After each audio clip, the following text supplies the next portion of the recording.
사도행전 11장 19절 말씀부터 26절까지 말씀을 보겠습니다.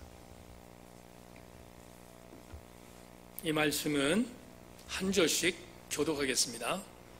제가 먼저 19절을 읽습니다.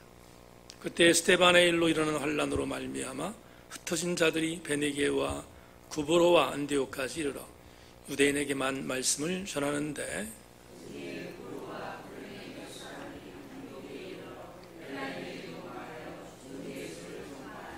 주의 손이 그들과 함께 하심에 수많은 사람들이 믿고 주께 돌아오더라.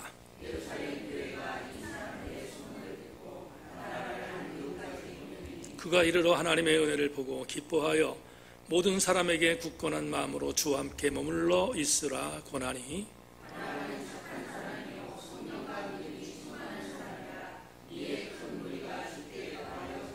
같이 합니다. 바나바가 사울을 찾으러 다소에 가서 만남의 안디옥에 데리고 와서 둘이 교회에 1년간 모여 있어 큰 무리를 가르쳤고 제자들이 안디옥에서 비로소 그리스도이라 일컬음을 받게 되었더라. 아멘. 하소세론들 나와서 특송하겠습니다. 반주가 없지만 잘할 줄로 믿고 하소세론들 앞으로 나오시기를 바랍니다.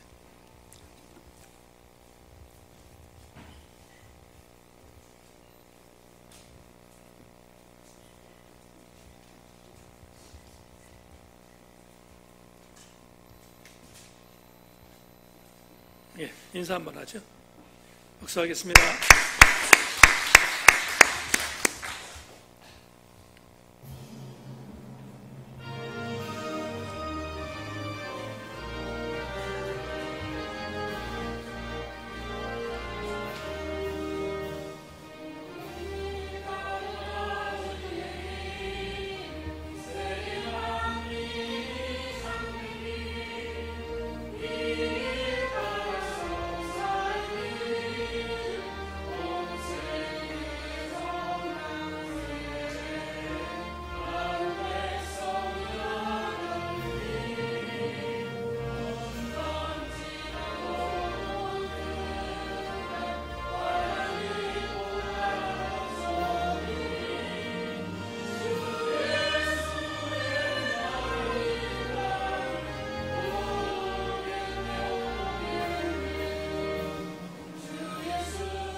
반주자는 의리 없이 자기네 셀인데도 안 나와요. 예. 이 시간에 우리 406장 찬양 하나님께 드리고 선경금 하나님께 드리겠습니다. 오늘 406장은 우리가 설교를 통해서 함께 나눌 은혜의 찬송입니다. 함께 선양하겠습니다.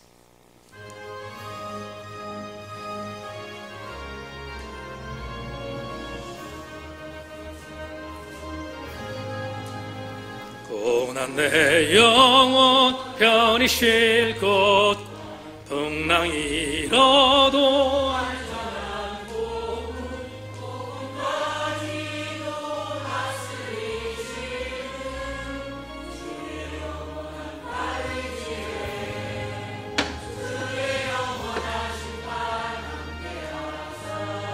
함께하사 항상 나를 붙드시니 어느 곳에 가든지 요동하지 않음을 주의 발을 의지함이라. 세상 친구들 나를 보려 예수를 함께 동행함으로 이의 은혜가 충만하리니 주의 영원한 발 의지에 주의 영원하신 발 함께하사 항상 나를 붙드시니 어느 곳에 가든지 요동하지 않음을 주의 발을 의지함이라. 나의 믿음이 연약해져도 미리 예비하 힘을 주시며 위태할 때도 안보하시는 주의 영원한 발 의지에 주의 영원하신 발 함께하사 항상 나를 붙드시니 어느 곳에 요동하지 않아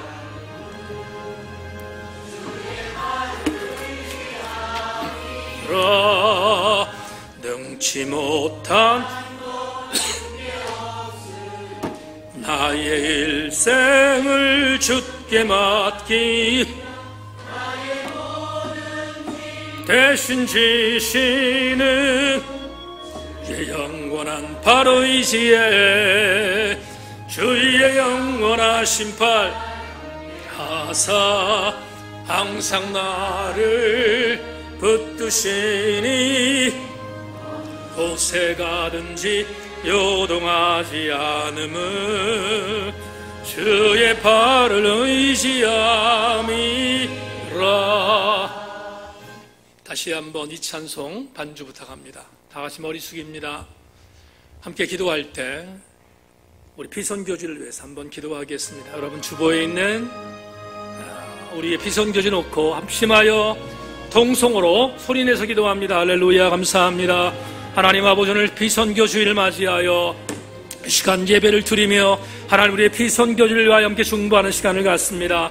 하나님 우리의 해외 선교와 기관 선교와 미자립 교회까지 포함하여 하나님 우리가 지원하고 있는 일체의 하나님 비선교지마다 하나님의 은혜가 넘쳐나게 하시고 하나님 간섭하여 주셔서 주의 거룩한 능력이 임하는 놀라운 역사가 나타날 수 있도록 우리 하나님께서 함께 하시며 은혜를 베풀어 주시기를 기도하고 원합니다. 깜포르지온 교회와 하기오 선교와 터키 선교와 OMS 선교와 선사인 코스트 교회 하나님께서 만져주셔서 주의 종들과 선교사님들에게 하나님의 은혜가 넘쳐나게 하시고 하나님 척박한 땅에서 하나님 놀라운 사역을 위하여 최선을 다하고 있사오니 저들에게 힘 주시고 능력 주셔서 사역을 잘 감당할 수 있도록 인도하여 주시기를 원합니다. 바른교회 아카데미와 구약학계와 그리고 신학생들을 지원하는 사역과 하나님 목회연구소와 디사이플 목회 아카데미와 사랑뜰선 쉼터를 기억하여 주시고 기관선교회 하나님 놀라운 역사가 나타날 수 있도록 도와주시며 아버지 하나님 이 일 감당하는 모든 주의 종들에게 하나님 능력 임하게 하시고 하나님의 은혜가 넘쳐나게 하시고 무엇보다 신바람 나는 사역이 될 수 있도록 인도하여 주시기를 기도하고 원합니다. 아름다운 동행교회와 아름다운 동산교회와 에바다교회와 군산 반석교회 주의 종들을 기억해 주시고 하나님 섬기는 교회마다 곤비하지 않게 하시며 하나님 능력 안에서 어떤 형편든지 내가 자족하기를 배웠는데 내게 능력 주시는 자 안에서 내가 모든 것을 할 수 있다는 강력한 말씀을 붙들고 승리하는 아름다운 귀한 주의 종들 될 수 있도록 하나님 인도하여 주시기를 원합니다. 우리 세인교회가 하나님 선교 지향적인 교회로 10년 달려왔습니다. 앞으로도 최선을 다하여 선교 지향적인 교회로 서게 하시고 더욱더 선교의 지평들이 확장되게 하시며 하나님이여 우리가 최선을 다하여 이타적 교회의 사명을 감당할 수 있도록 하나님 인도하여 주시기를 간절히 원하고 소망합니다. 능력의 주여 붙들어 주시고 하나님의 은혜 안에 역사해 주셔서 승리하도록 만들어 주옵소서. 우리 하나님의 선한 은혜가 놀랍게 우리 교회를 통하여 나타나기를 소망하며 감사드리옵고 예수 그리스도의 이름으로 기도 올리옵나이다. 아멘 아멘. 하나님 감사합니다. 선교주의를 맞이해서 우리가 섬기는 피선교주의 여러 가지의 상황들을 극복하며 달려가고 있는 교회, 주의 종들, 속해 있는 성도들의 범사가 승리하게 하시고 그리하여 들려오는 소식마다 기쁨의 소식이 들려올 수 있도록 은혜를 내리워 주시옵소서.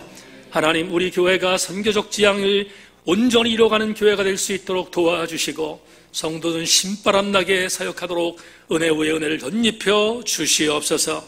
오늘도 신 말씀 가슴에 담겠습니다. 하나님 들려지게 하시고 은혜 받게 하시고 도전받게 하여 주옵소서. 예수 그리스도의 이름으로 기도하옵나이다. 아멘.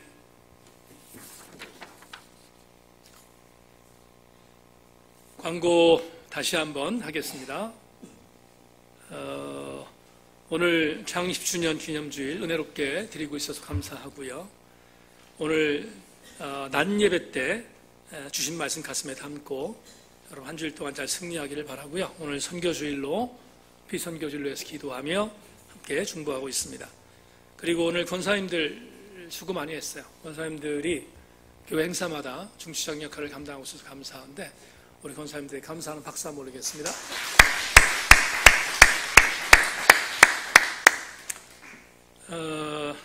김명환 수입사는 가정에서 강단 꽃까지 헌신해 주셨습니다. 감사하고요. 다음 주일 어린이 주일로 그 다음 주일은 전교인 야외배가 있는 어버이 주일로 함께 사역하겠습니다. 5월달에 셋째 주일은 교사 주일까지 있고요. 여러 가지 위로회까지 포함해 사역이 많은데 5월달 행복한 사역이 될 수 있도록 함께 기도해 주시기를 부탁하고요. 1일 날은 월상 예배로 예배를 드립니다. 의림세를 위해서 함께 사역하겠습니다. 다음 주일 점심식사를 마친 후에 미셔널 수치 모임을 갖는데 빠짐없이 참석하실 수 있기를 바랍니다.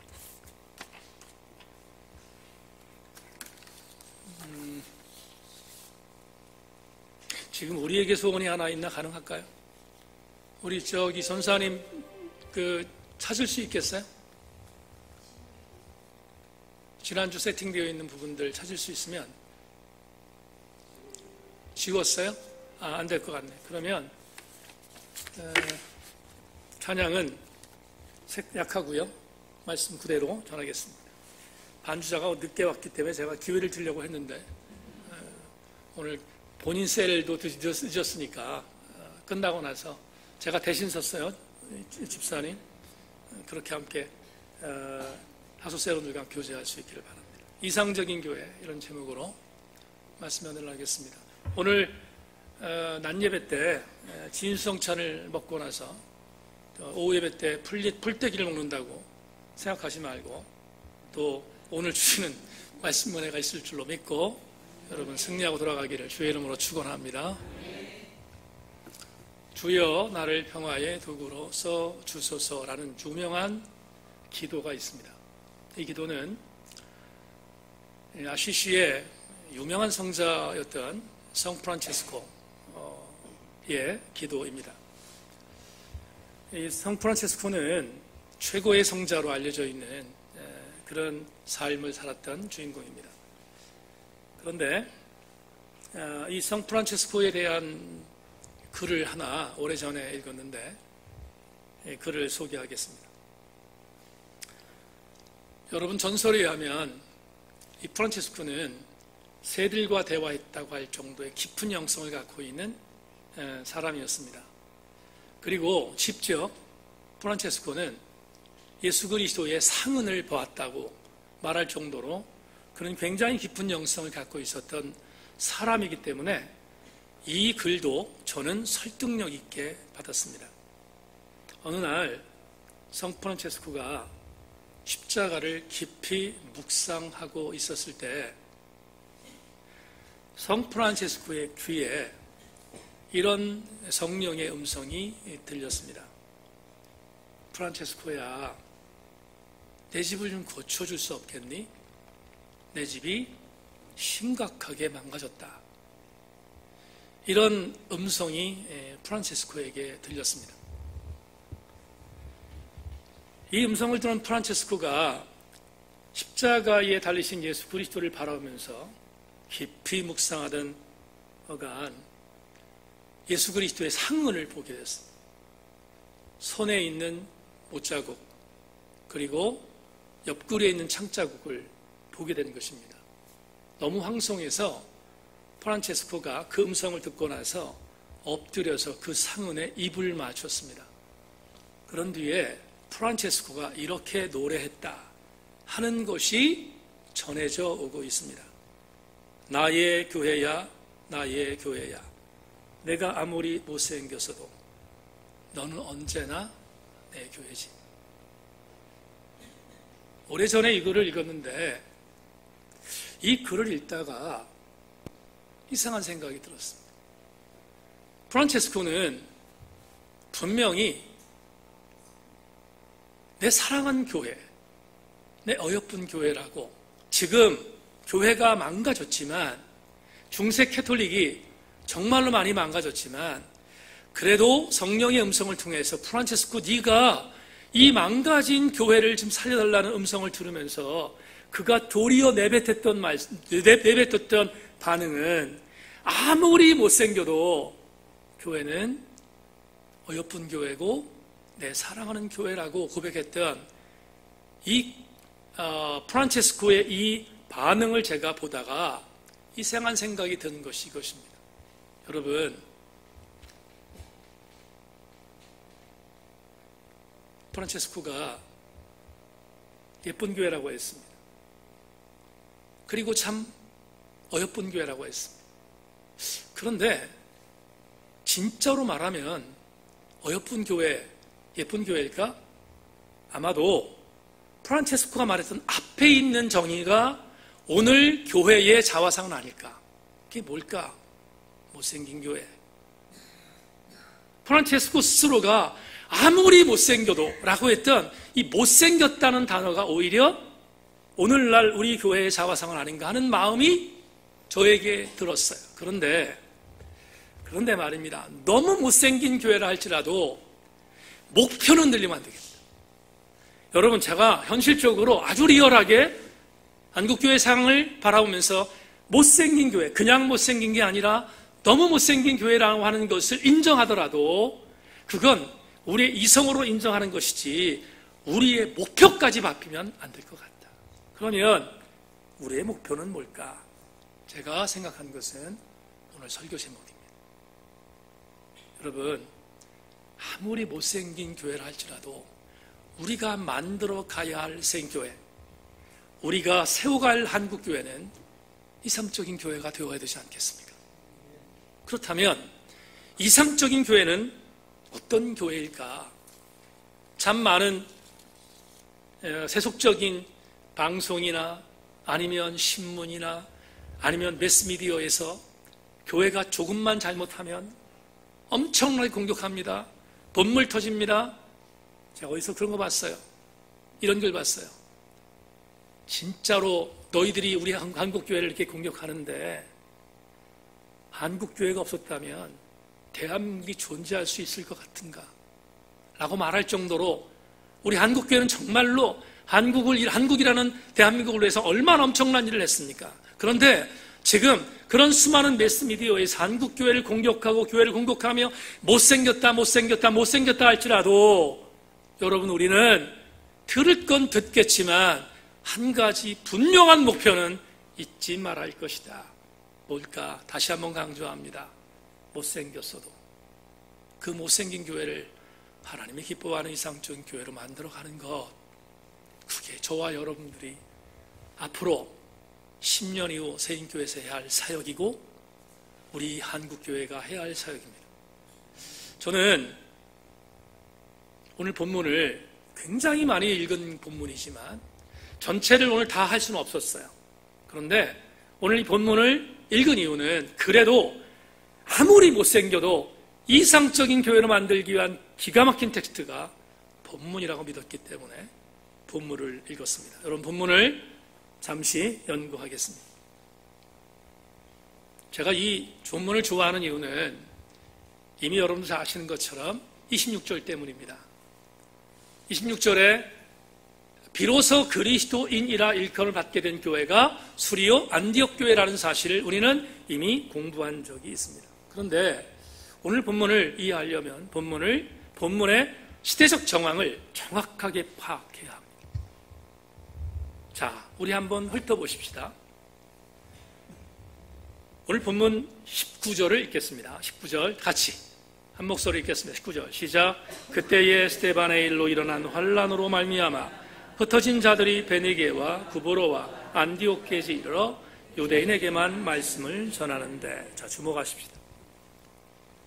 그때 스데반의 일로라고 했다면 이런 전제를 필요로 합니다. 여러분, 사도행전 7장에서 스데반이 순교를 당합니다. 그런 뒤에 8장부터 10장까지 갑자기 예루살렘 교회라고 하는 부대가 이방 교회로 바뀌어요. 어떻게 바뀌는가 하면 스데반이 순교를 당하고 나서 예루살렘 교회에 있었던 수많은 디아스포라 크리스천들이 핍박을 받고 더 이상은 예루살렘에 있을 수 없어서 그 핍박을 피하여 다른 곳으로 흩어졌습니다. 그런데 흩어진 곳은 사도행전 1장 8절에 오직 성령이 너에게 임하시면 너희가 권능을 받고, 맨 처음에 어디? 예루살렘과 그 다음에 온 유대라고 하는, 그동안에 사도행전 7장까지의 배경은 예루살렘과 온 유대였어요. 무슨 얘기인지 아시겠죠? 사도행전 7장까지의 배경은 사도행전 1장 8절에 기록된 것처럼 성령이 임한 사람들이 해야 할 지역, 파송될 지역이 예루살렘과 온 유대로 국한되었는데, 스데반의 순교 이후 8장부터는 하나의 외연이 확장됩니다. 그 확장이 어디냐면 사마리아입니다.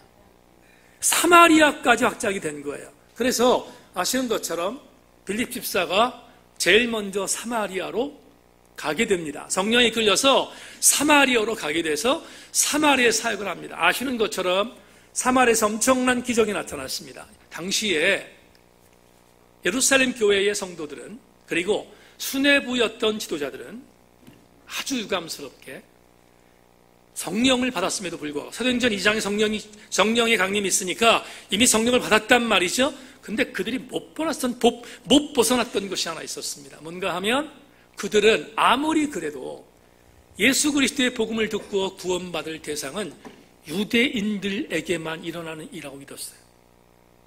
그래서 예루살렘과 온 유대를 떠나지 못한 것이었습니다. 그런데 이상한 일은 빌립 집사가 사마리아에 가서 사마리아에서 복음을 전했는데 수많은 이방인들이 듣게 되었다 하는 것이에요. 그래서 이방인들이 듣고 예수 그리스도를 영접하고 예수 그리스도를 영접한 뒤에 그들이 구원받는 일들을 경험했다는 이야기가 예루살렘 당국에 들어왔습니다. 그러자 예루살렘 당국이 기뻐해야 되는데 예루살렘 교회 당국이 기뻐하는 것이 아니라 의심의 눈초리를 보내고 있어요. 어떻게 사마리아에 이방인들이 구원을 받을 수 있냐 하는 것이었어요.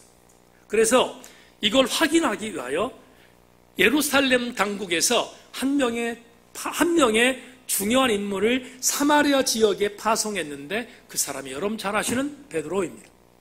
베드로는 빌립이 역사했던 사마리아 지역에 수많은 이방인들이 구원받는다는 사실을 알고 그것들을 확인차 사마리아 지역으로 파송됐습니다.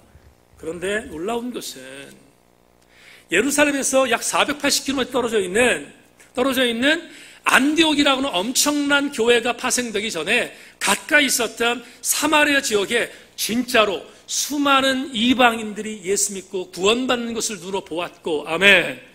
뿐만 아니라 놀라운 사실은 이게 있을 수 있는가를 반신반의하던 베드로가 거기에서 구원받을 만한 믿음이 있는 사람들, 그들이 이미 예수 그리스도를 믿고 구원을 받는 영접에 단계를 했던 사람들에게 손을 대서 안수하자 그들에게 이제는 성령까지 임하는 것을 베드로가 눈으로 목도하게 된 것입니다. 그러자 8장 사역이 끝나고 그리고 9장, 10장에서 대단한 엄청난 베드로의 사역이 기록되어 있습니다. 그런데 오늘 본문 사도행전 11장 바로 직전장이었던 10장에서 베드로의 사역이 끝나고 나서 베드로가 다시 예루살렘으로 돌아갑니다. 왜냐하면 보고를 해야 되니까. 예루살렘에 돌아갑니다. 그리고 오늘 읽은 19절 전까지, 다시 말하면 11장 1절부터 18절에서 무슨 기사가 나오냐면 예루살렘에 보고하러 갔던 베드로가 예루살렘의 유대 그리스도인들의 스네부에게 본인이 사마리아 지역에서 경험했던 이방인들이 구원받고 이방인들에게 성령이 임했다는 사실을 보고하는 장면이 우리가 읽은 19절 이전까지 11장 1절로 18절까지 보고해서 간증 형식으로 기록되어 있습니다. 여기까지 이해되시면 아멘.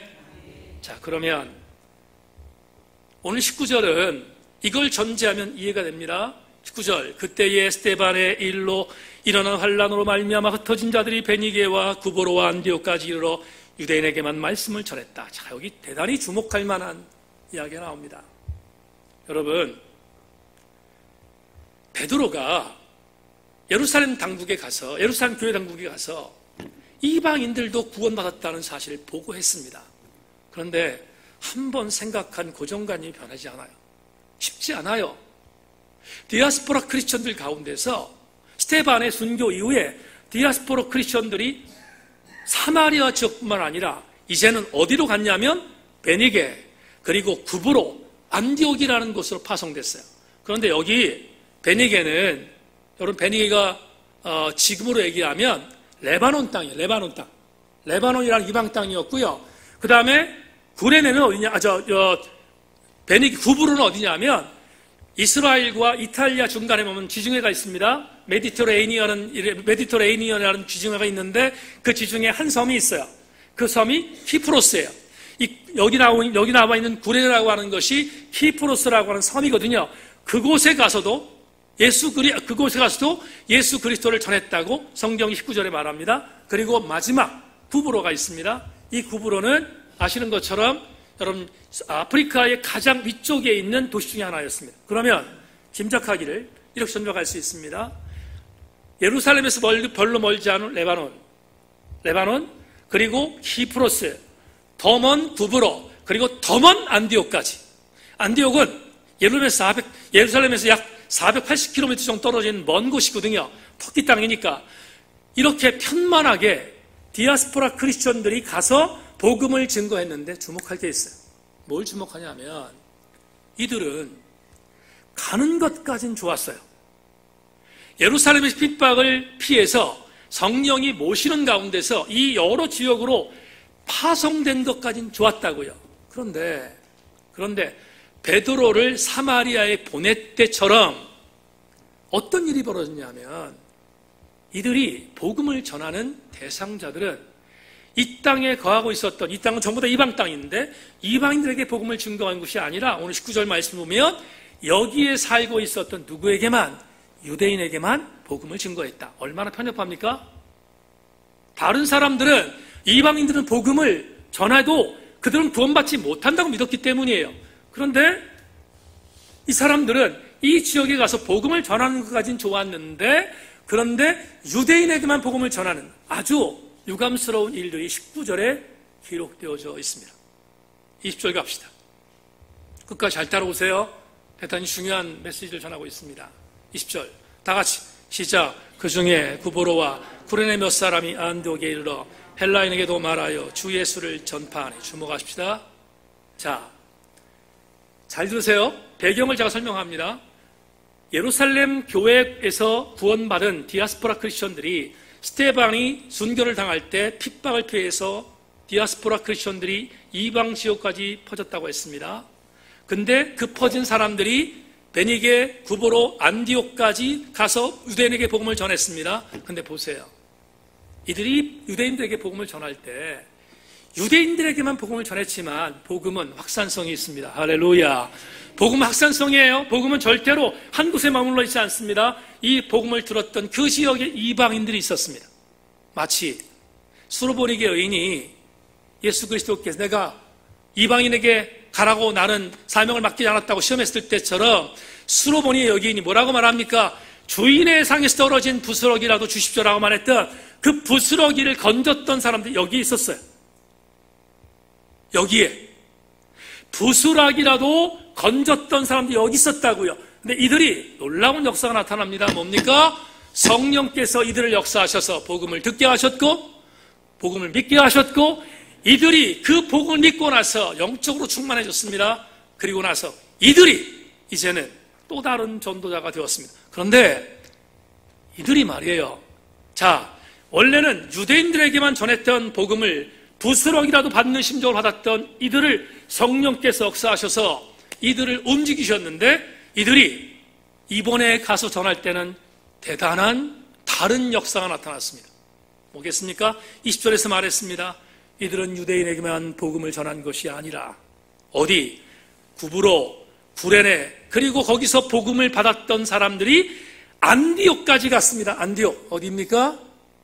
우리가 이미 여러 번 공부했던 수리아 안디옥 교회 바울과 바나바가 첫 번째 선교서 파송됐던 교회 이방 선교의 전진기 되었던 안디옥 수리아 안디옥까지 가서 그곳에서 제 두 번째의 스텝을 받은 사람들이 전도하기 시작했는데 이 사람들은 대단히 감사하게 유대인에게만 복음을 증거한 것이 아니라 그곳에 살고 있던 누구에게 이방인에게도 복음을 증거했습니다.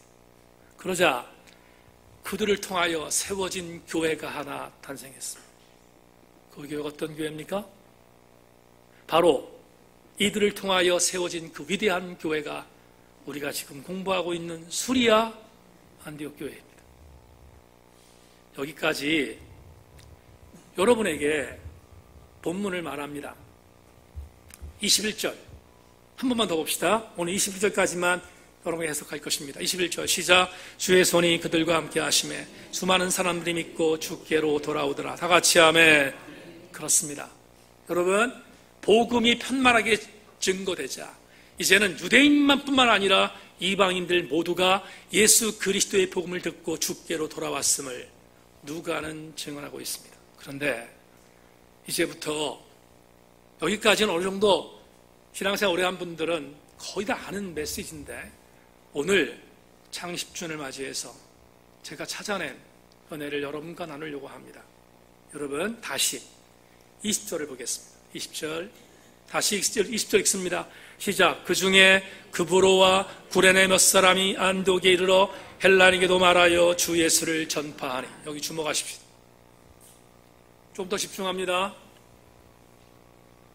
저는 개인적으로 수리아 안디옥 교회의 탄생은 직접적으로 복음을 들은 사람이 아닌 직접적으로 복음을 증거했을 때 옆에 부스러기의 복음을 받았던 구브로와 구레네 중에 몇 사람들이 듣고 그 몇 사람들이 수리아 안디옥에 가서 복음의 열정을 갖고 증거했고 그래서 수리아 안디옥 교회가 탄생했다면 이러한 결론에 도달합니다. 뭡니까? 수리아 안디옥 교회 태동 멤버 수리아 안디옥 교회를 세웠던 사람들은 20절에 나와 있는 몇몇 사람들입니다. 자, 여러분 대단히 감동적인 이야기를 함께 나누려고 합니다. 수리아 안디옥 교회는 이상적인 교회입니다. 한 번 더 얘기하겠습니다. 수리아 안디옥 교회는 진짜로 이상적인 교회였어요. 그런데 이렇게 이상적인 교회를 세운 사람이 누굴까? 이 사도행전의 저자는 머리가 뛰어났던 누가였습니다. 뿐만 아니라 골로새서 4장을 보면 누가 자체가 뭐였어요? 이방인이었다고요. 그러면 누가 자체가 이방인이었는데 이방적 그리스도인이었다고요. 누가가. 그런데 이방적 그리스도인의 자존심을 갖고 지금 수리아 안디옥 교회라고 하는 교회가 태동하도록 만든 중요한 사람은 유대인들이 아니라, 디아스포라 크리스천 유대인이 아니라 디아스포라 크리스천 유대인들에게 증거됐던 복음을 옆에서 듣고 그 복음을 받았던 이방적 그리스도인이었다고요. 그러면 여러분, 누가는 비상하다고 했습니다.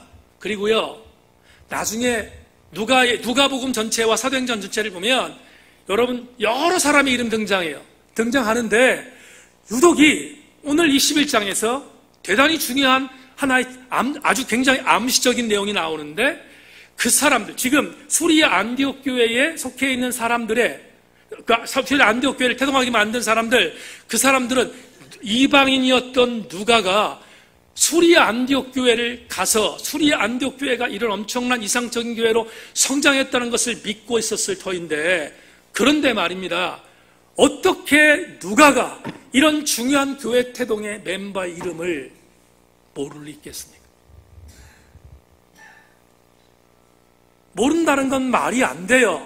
그 사람들의 이름을 넉넉하게 알았을 거라고요. 더군다나 똑같은 이방인 그리스도인이었기 때문에 자존감 갖고 알았을 거예요. 그런데 이상합니다. 오늘 본문 20절에서 이 사람들의 이름을 기록하지 않고 몇몇 사람들이라고 적시하고 있습니다. 여러분, 도대체 왜 누가는 여기에 있는 이 사람들을 이름을 대지 않고 몇몇 사람이라고 말했을까? 이유가 뭘까? 영어 성경을 보면 몇 사람이라고 번역되어 있는, 오늘 우리 몇 사람 몇몇이라고 번역되어 있는 이 원문을 보면 수많은 사람들 중에 어떤 사람이에요? Some of them이라고요. 수많은 사람들 중에 어떤 부류의 적은 사람들이라고 하는 것을 기록하고 있다고요. 이 말은 이런 표현입니다. 충분히 이 사람들의 이름을 알아요. 몇몇 사람이기 때문에. 그런데 이 사람의 이름을 드러내놓지 않고 있는 이유는 뭔가? 이게 오늘 이상적인 교회가 되는 첫 번째의 교훈입니다.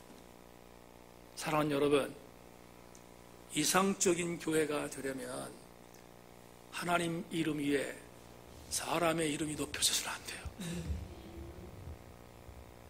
이상적인 교회는 분명히 누군가의 이름이 높여질 수 있는 교회가 아니라 그 사람의 어떤 사역이 있어요. 그 사람의 어떤 노력이 있어요. 그렇지만 그 사람의 노력을 인정하고 해주는 것은 있겠지만 그 사람의 이름을 높이는 것은 이상적인 교회가 될 수 없다는 것입니다.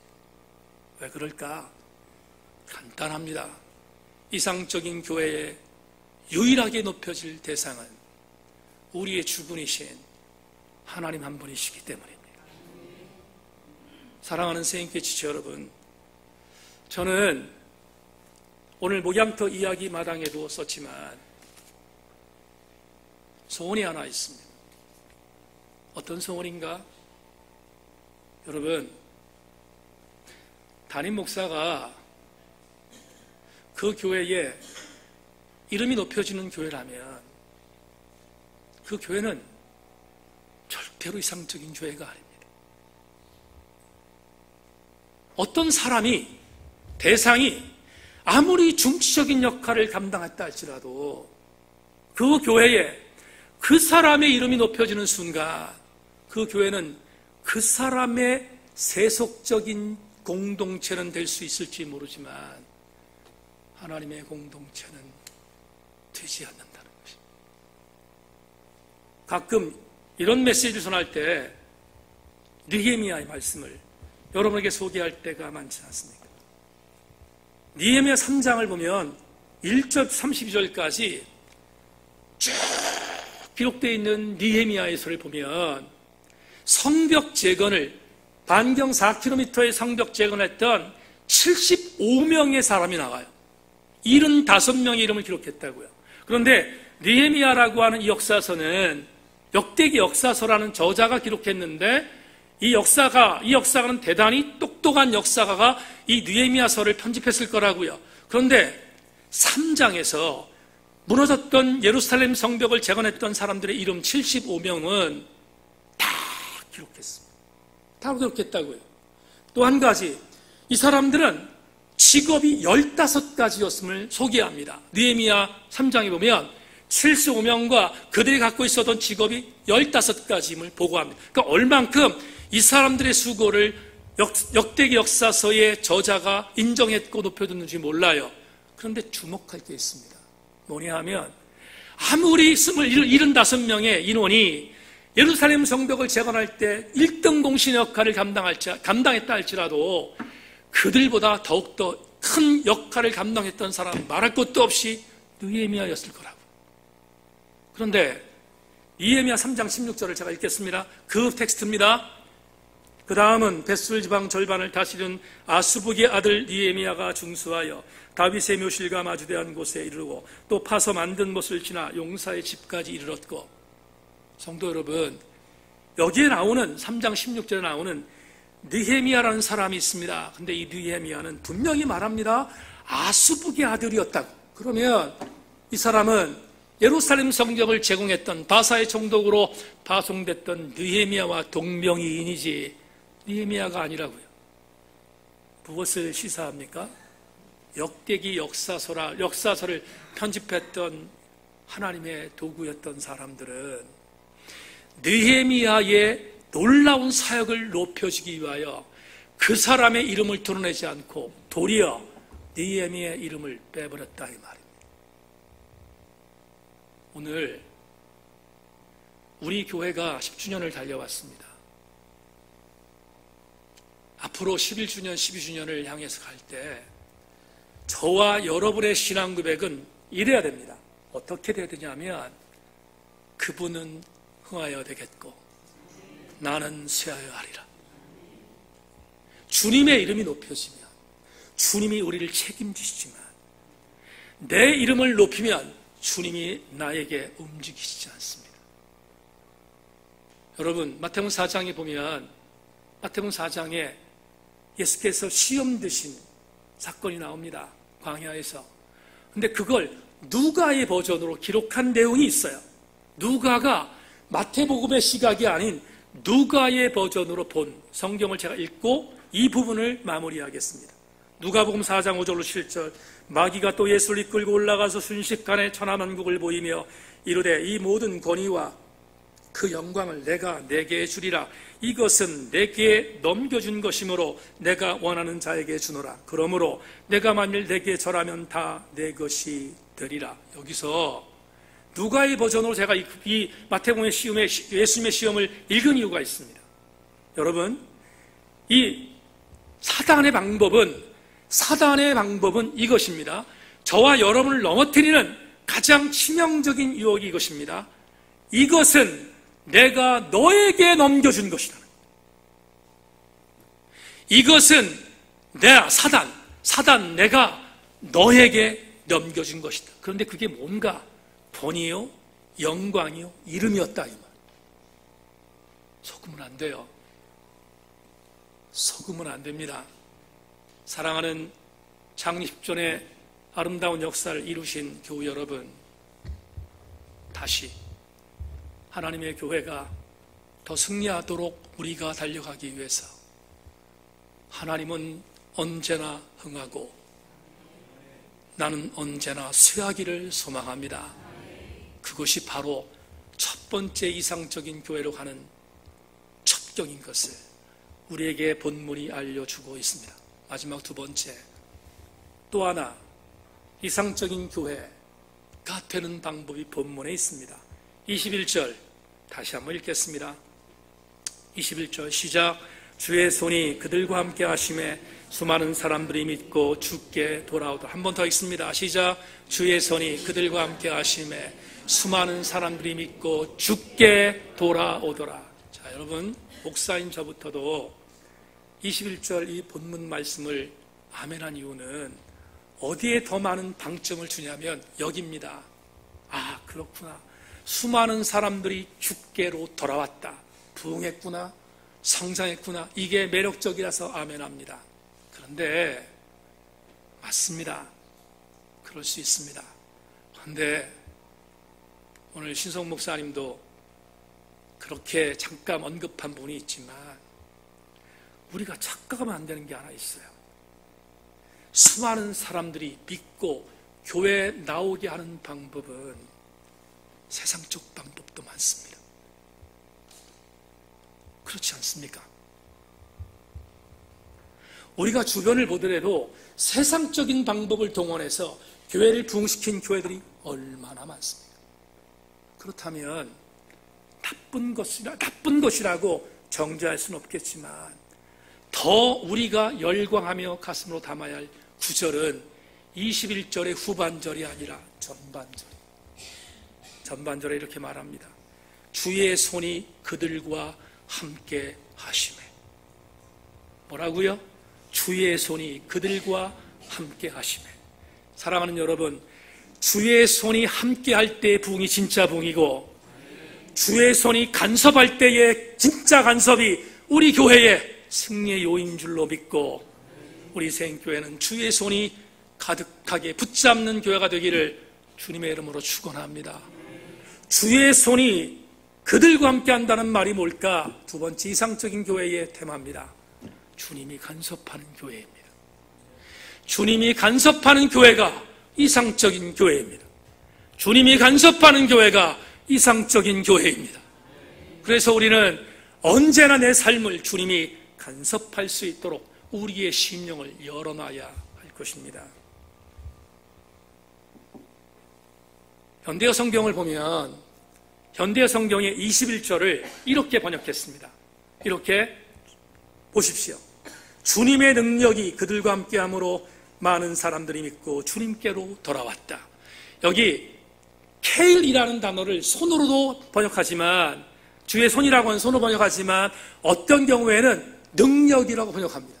근데 현대어 성경이 능력이라고 번역한 게 저 마음속에 왔어요. 그래서 현대 성경이 이렇게 번역했습니다. 주님의 능력이 세인교회에 함께함으로 세인교회에 많은 사람들이 돌아오는 역사, 그게 우리 교회 있기를 주의 이름으로 축원합니다. 여러분, 주의 손이 간섭하는 것. 이제 한 그림을 보고 설교를 마무리하겠는데요. 김무수 집사님이 제가 한국에 와서 홈페이지를 열어보니까 그림 하나를 올려놨던데 오늘 그 그림 설명 잠깐 하겠습니다. 그림 볼까요? 갑자기 여러분들 중에서 끔찍한 생각이 들어가는 분들이 있을 줄 압니다. 네, 또 하나 됐습니다.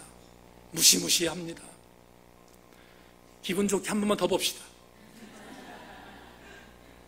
빨리빨리 지나갑시다.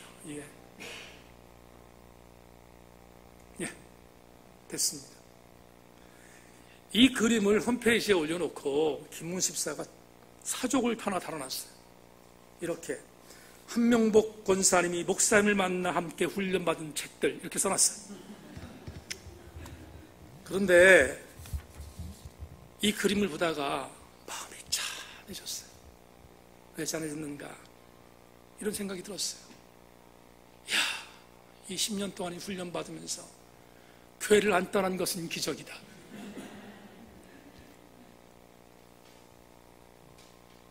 그런데 여러분, 한명봉사 한 사람뿐입니까? 우리 교회 거의 대다수의 성도들이 함께 훈련받았습니다. 역으로 생각했습니다. 이 훈련받으면서 얼마나 담임 목사한테 들들 볶였을까. 심지어 우리 교회 권사님 친구 한 분은 니네 교회 이단인지를 조사해야 한다. 어떻게 성도들을 주일날 4시까지 붙어놓고 꼼짝 못하게 만드는가 등등 이야기했다는 얘기를 들었습니다. 그런데 말입니다. 담임 목사에게 이 훈련을 받으면서 이 무시무시한 훈련을 받으면서 여러분들이 들들 볶은 것을 저는 조금 긍정적으로 표현하고 싶습니다.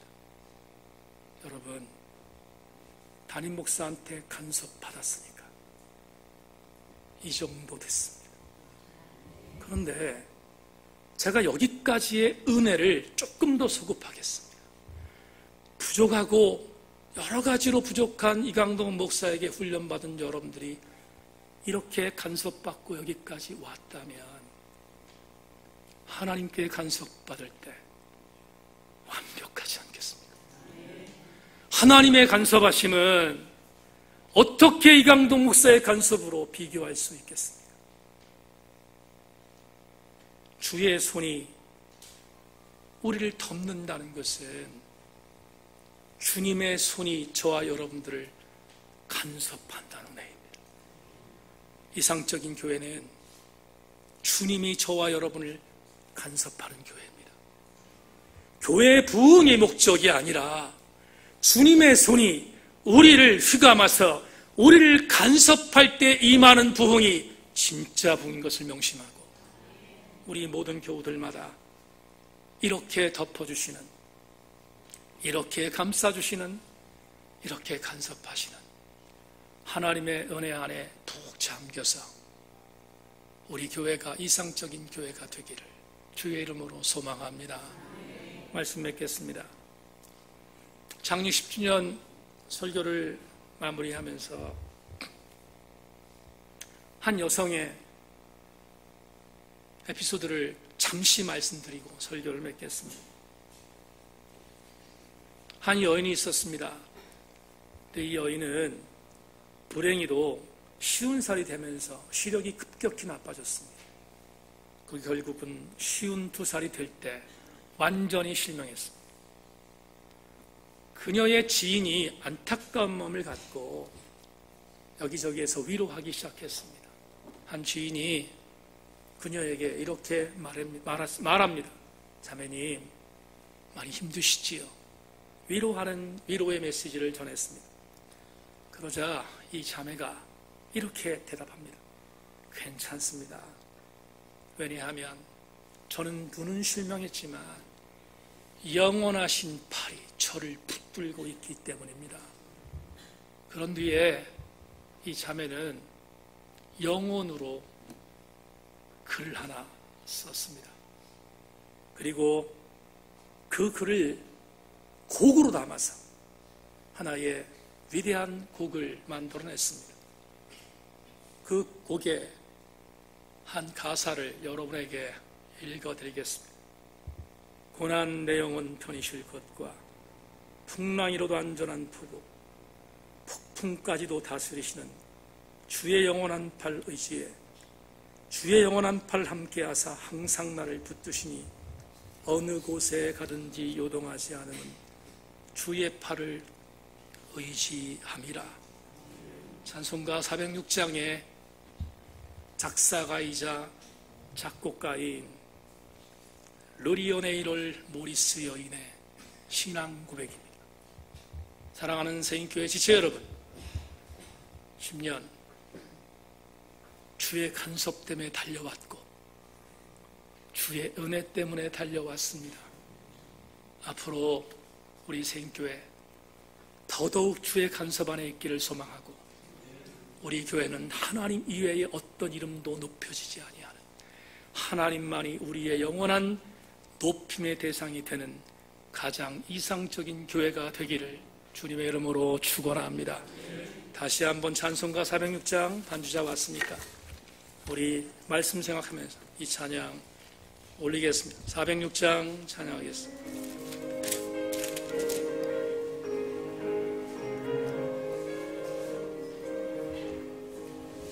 고난 내 영혼 편히 쉴 곳, 풍랑이로도 안전한 포구, 폭풍까지도 다스리시는 주의 영원한 팔 의지에 주의 영원하신 팔 함께하사 항상 나를 붙드시니 어느 곳에 가든지 하지 않음은 주의 팔을 의지함이라. 세상 친구들 나를 버려 예수를 함께 동행함으로 주의 은혜가 충만하리니 주의 영원한 팔 의지에 주의 영원하신 팔 함께하사 항상 나를 붙드시니 어느 곳에 가든지 요동하지 않음은 주의 발을 의지함이라.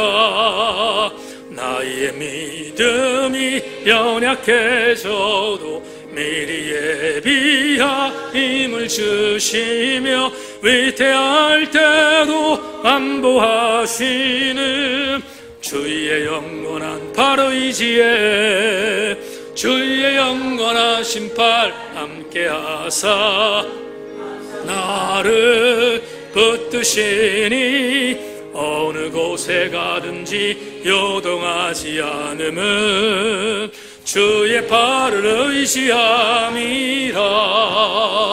능치 못한 것 주께 없으니 나의 일생을 주께 맡기며 나의 모든 짐 대신 지시는 주의 영원한 팔 의지에 주의 영원하신 팔 함께하사 항상 나를 붙드시니 어느 곳에 가든지 요동하지 않음은 주의 팔을 의지함이라.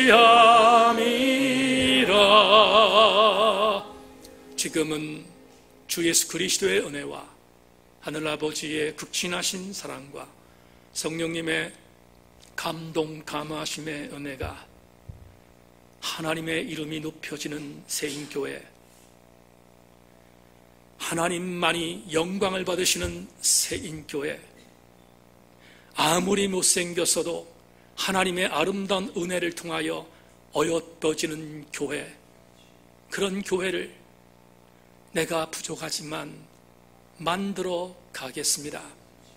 주님 힘 주시옵소서. 이렇게 결심하며 제 11주년 기념일을 향하여 달려가는 우리 모든 교우들 머리 위에, 그리고 이번 주간 한 주간의 모든 삶의 현장 위에 지금으로부터 영원토록 함께 계시옵기를 간절히 축원하옵나이다. 아멘 아멘.